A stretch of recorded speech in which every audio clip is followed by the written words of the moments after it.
Downtown Victoria is quiet as the night settles over the city streets. It is late, and most of the activity has faded into silence. A young woman is seen moving through the area, not following a clear path. She appears restless, pacing, stopping, and changing direction without explanation. Her behavior draws attention, but nothing immediately signals danger. She is carrying shopping bags, but they seem nearly empty.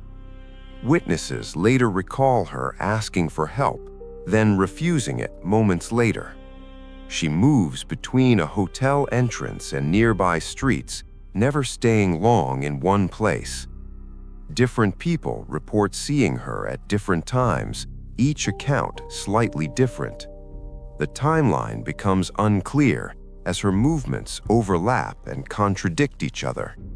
Then, without a clear moment of departure, she is simply no longer seen. The night she disappeared did not begin as an isolated moment. In the weeks leading up, her presence in the city had become unsettled. Victoria's downtown core had become her temporary environment. She had arrived in the city months earlier, moving between short-term accommodations. Her living situation lacked stability, shifting between hostels and low-cost hotels. Daily routines were inconsistent, with no fixed schedule. She spent time walking through the same streets repeatedly. Her movements often centered around public areas and transit points. There was no clear structure guiding her days. Friends and family were not present in the city during this time. Communication with people close to her had become irregular. Concerns about her well-being had already begun to surface. Witnesses later described her as withdrawn but alert. She appeared aware of her surroundings, yet disconnected from them. There were moments where she seemed to be waiting for something. At other times, she appeared to be avoiding contact. She carried few belongings, often limited to what she could hold. The city around her continued as normal, unaware of any unfolding risk. No official report had yet been filed regarding her condition. There was no immediate intervention from authorities. The situation remained informal, observed only by those who crossed her path. As the night progressed, her movements became more noticeable. She was seen near a hotel entrance in downtown Victoria. The interaction appeared uncertain, as if she was deciding whether to go inside. She approached the door, then stepped back without entering. Moments later, she returned again, repeating the same pattern. Witnesses described her pacing in short, irregular loops. She did not remain in one place long enough to settle. Her actions suggested hesitation rather than direction. At one point, she asked for help from a passerby. The request was brief and lacked clear explanation. Before assistance could be arranged, she withdrew the request.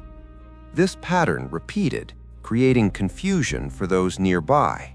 She appeared both in need of support and resistant to it. Her movements extended to nearby streets and sidewalks. Each sighting placed her within the same general area, but the exact sequence of events became difficult to track. Some reports overlapped in time, suggesting rapid movement. Others contradicted each other entirely. There was no single, consistent timeline forming.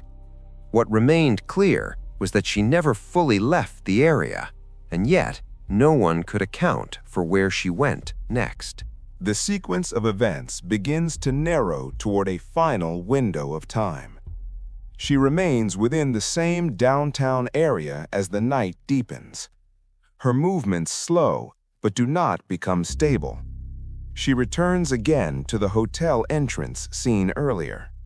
This time, she lingers slightly longer than before. There is hesitation, but also a sense of urgency in her behavior.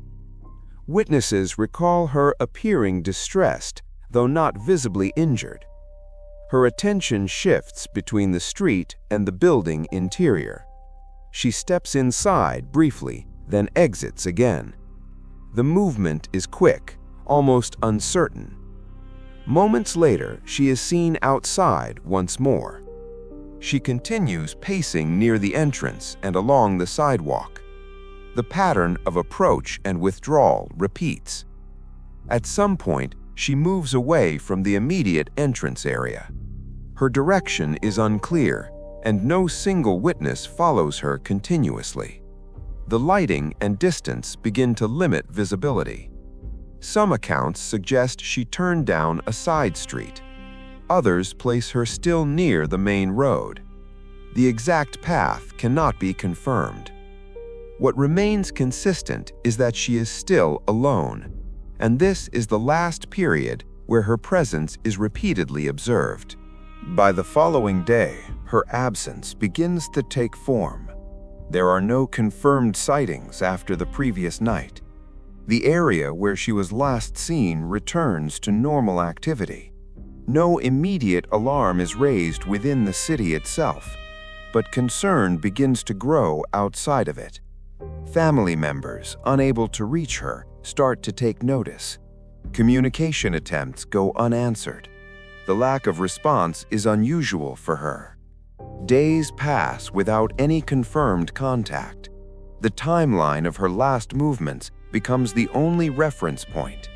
Reports from witnesses are gathered and compared.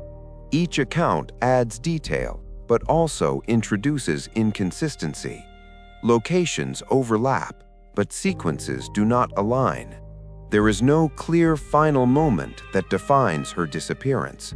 No single location marks where she was last definitively seen. Instead, the event is spread across multiple points in the city. This makes reconstruction difficult from the beginning. There is no physical evidence left behind at a single scene. No belongings are recovered in a fixed location. The city offers no immediate explanation. Only fragments of movement remain. And from these fragments, the search begins. Authorities start collecting witness statements from the downtown area. Each account is documented, focusing on time and location. The goal is to reconstruct her movements as precisely as possible. But inconsistencies appear immediately. Different witnesses describe similar behavior at overlapping times. This suggests she may have moved quickly between locations, or that recollections are affected by uncertainty. Surveillance footage becomes a critical focus.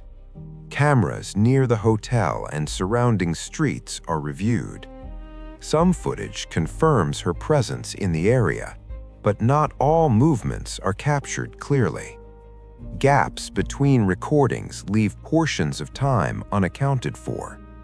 The available footage does not form a continuous sequence. Instead, it shows fragments of her movement. Investigators attempt to align these fragments into a timeline, but the sequence remains incomplete. No footage shows a clear exit from the area. No interaction is captured that explains her disappearance. The investigation expands beyond the immediate streets. As the investigation continues, attention turns to possible explanations.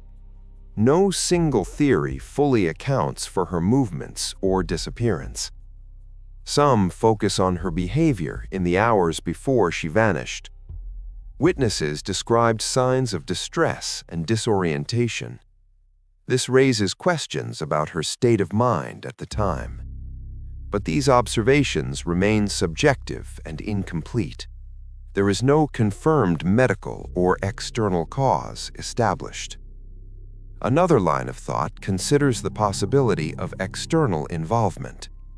The late-night setting and isolated moments create potential risk. However, no direct evidence supports interaction with another individual. No verified witness reports a sustained encounter. No footage confirms contact that leads to her disappearance.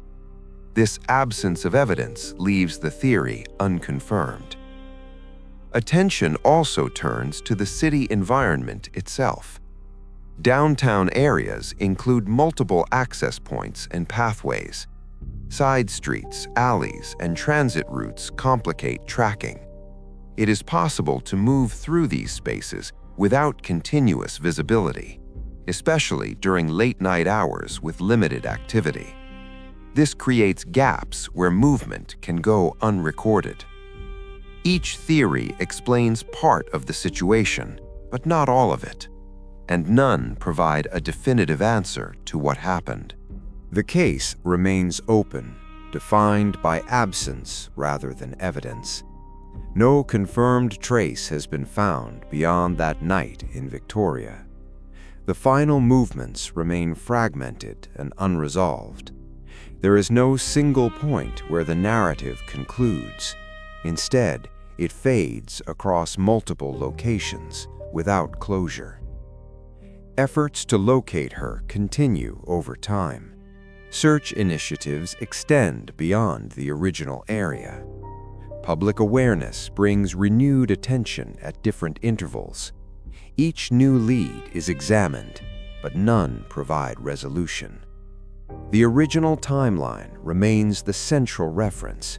It is revisited repeatedly, without change. The same locations are analyzed again and again. No new evidence emerges to redefine the sequence. Her presence is still limited to those final recorded moments. Everything beyond that exists without confirmation. The city remains unchanged, but the event does not. It exists as a gap within an otherwise documented environment.